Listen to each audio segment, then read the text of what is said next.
right. Teague here. How are you? Okay, so this is the first riff of that second solo towards the end of Hotel California. I just want to show this little riff because I think it's a great one. Pretty simple. We're going to take the 9th fret of our 3rd string, gives us an E. We're going to bend it a whole step.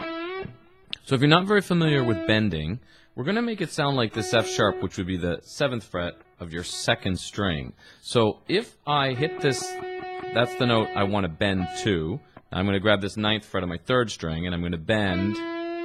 Now I can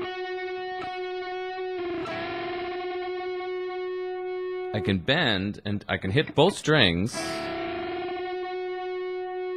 until I hear it's in tune. That's a good way to practice.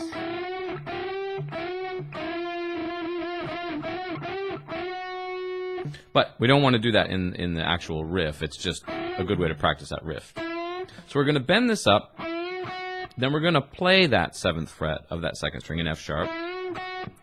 And then we're going to play the 10th fret of that same string for an A. So we have the bend on the 9th fret in E. We're bending it to make it sound like an F sharp. Then we're playing this F sharp on the 7th fret of our 2nd string. And then we're playing the A on the 10th fret. Then after that, we're going to come back and bend this 9th fret again. Also go to the 7th fret F sharp. This time, we're going to go to the 7th fret of the high E string. So I'm just going to kind of bar my first finger across those 2 strings. So all together.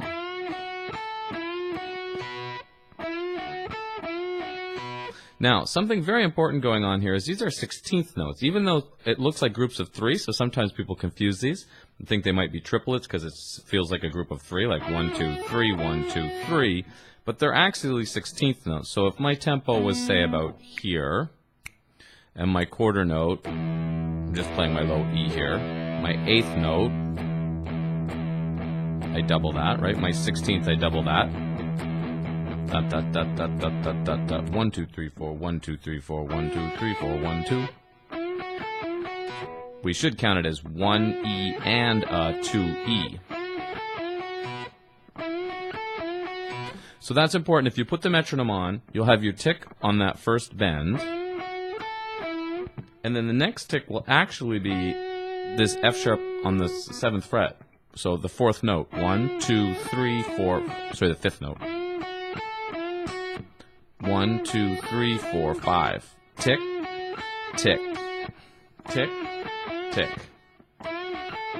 I know my metronome is just me.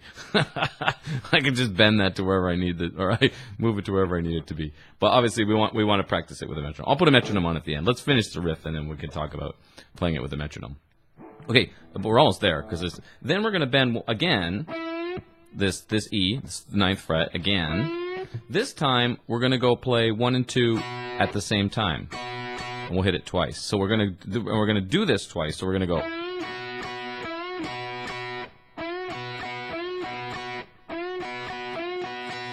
I would just downpick all those. The first part, there's a few different ways you could pick that. We could follow the alternate picking rules where we should go down, up, down. Then up on that 2nd bend, or you could economy pick it, or also known as natural pick it, where we might bend down, up. So you're always putting the bend on the down. I'm sorry, you always down pick the bend, but that's breaking the alternate picking rules.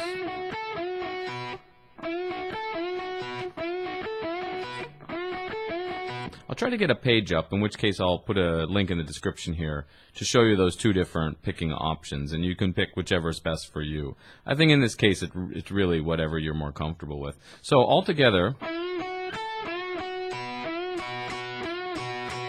that ends up being altogether 1, 2, 3, 4, 5, 6, 7, 8, 9, 10, 11, 12. 12 16th notes. So 4 goes in, and remember there's 4 16ths in a beat. So 4 goes into 12 3 times. So that's 3 beats of this 1 measure riff. Here's how we're going to finish this little riff. We're going to bend the 9th fret again, right on the beat. We're going to release it, pull off to the 7th fret, then back to the 9th fret for the E, and back to the 7th fret for the D, but we'll pick those last two. Sorry.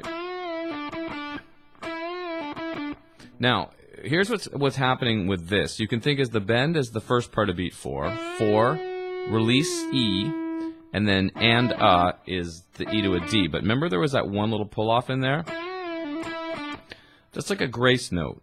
So I really just want to think it as 1 E and a. 1 E and a. That would be, or I could just count it as 1, 2, 3, 4. And then put that little pull-off right before you come back to play those last two notes.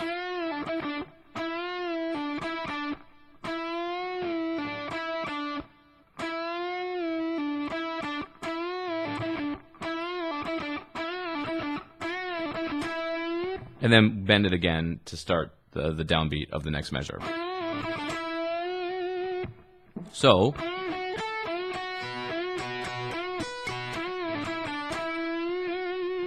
the great little riff, right? So here I'm just going to put a metronome on here really quick at 74. Wait, or maybe I'll just use, is this a metronome right here? Hold on, sorry. I was a little unprepared for this part of it. Let's see. Sorry. No, that's a beat. I just want a metronome. Here, stop all clips. I'm using Ableton here. Stop all clips. Just give me this guy. There we go. There's a kick drum at 74. Sorry for that.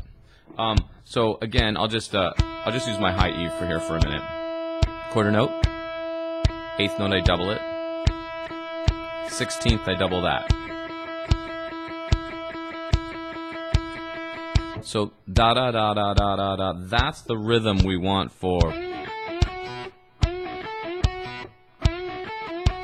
Now I'll show you another way we can practice it so we're still playing in time. Let's, instead of playing them as 16th notes, let's play them as 8th notes. So now how we had our quarter, and then we 8th, we doubled that.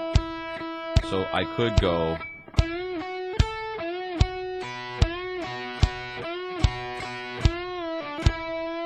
That would work, right? Because we're playing 8th notes, but we're still playing. We're not getting stuck or caught in that groups of 3, and then it start feeling like some sort of triplet, right? Because a triplet is really 3 notes evenly spaced in a beat. If we're talking about an 8th note triplet, a quarter note triplet is 3 quarter notes evenly spaced over 2 beats. So that's what sometimes you'll hear some people call triplets because they're these groups of 3, but they're not actually really triplets. And this is one of those examples I hear people call them triplets a lot. So this is really 16th notes. So anyway, but we're just going to practice it as 8th notes here. 2, 3, 4.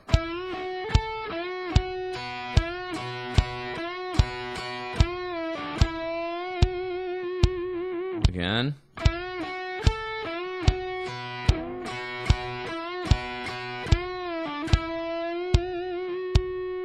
Anyway, this is just one of those riffs I think it's worth spending the time on. It's just a classic rock riff we hear a lot, but again, I think it's worth grabbing the metronome and playing it and throwing it into your playing. You can play it anywhere, and sure we could say, oh, that's that riff in Hotel California, but we hear this riff all over the place. So, and that's what music is. It's pieces of everything, right? Anyway, thanks so much for watching. There's a bunch of other Hotel California stuff on my channel here if you're interested in that song, and I actually plan on doing a bit more of it, so subscribe if you're interested. Follow the links in the channel. musiclearning.com is my site. You can come take lessons with me online if you'd like, and Trip Fuse is the name of the band. And again, thanks so much for watching. Leave comments below. You know the drill. Thank you.